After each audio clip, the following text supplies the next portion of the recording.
Cancer survivor Dumisani Pakkies is taking his fight beyond survival.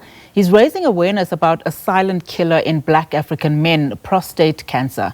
Supported by the KwaZulu-Natal Department of Health, Pakkies led a 32-kilometer cancer awareness run in Durban at dawn today.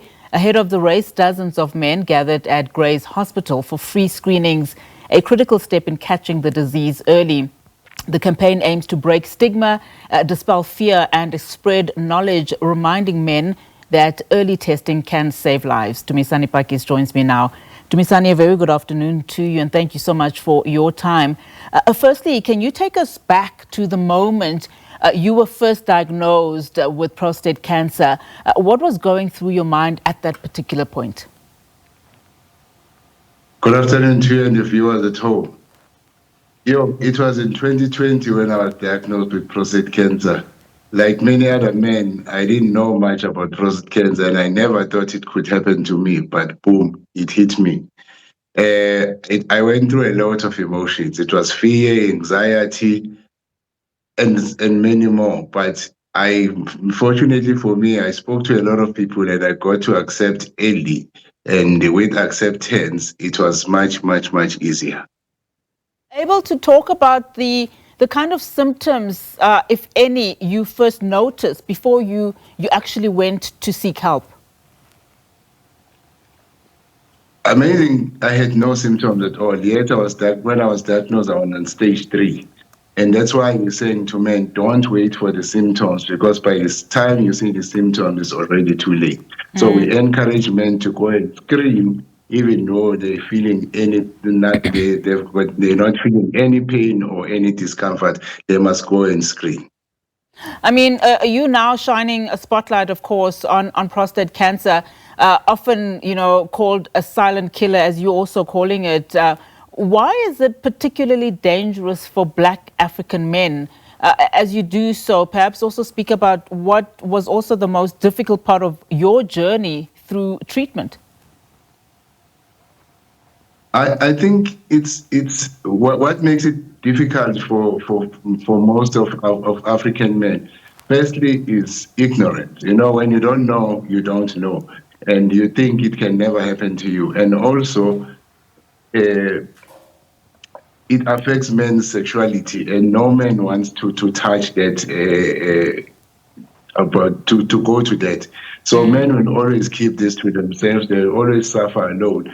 And one of the purposes of this run was that we are saying to men, no man can and no man should go through this alone. If you have a problem, speak out. And people are there. And you have your loved ones, you have your friends, you have doctors, you have psychologists. All those people can help in making you feel better.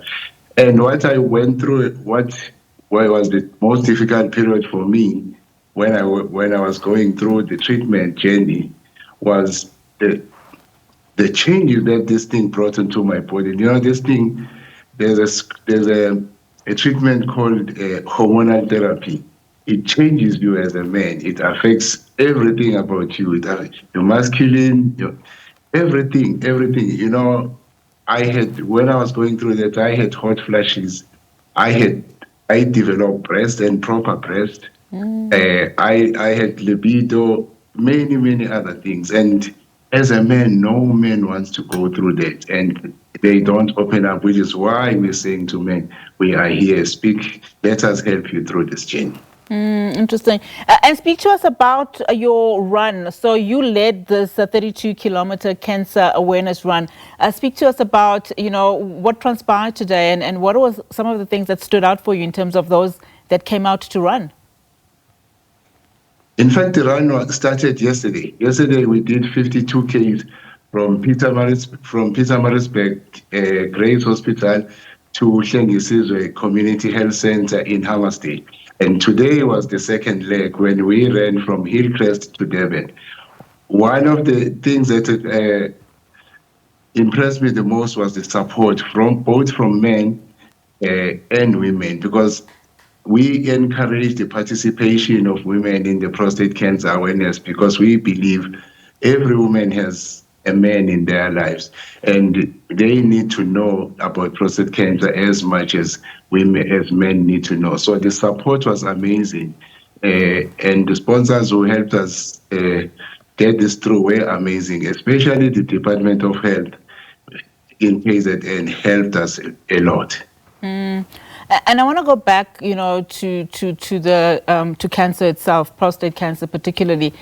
Given the fear and the stigma, and I think you also mentioned anxiety that are associated with it, what changes would you like to see in just how people, society talks about men's health and cancer in particular?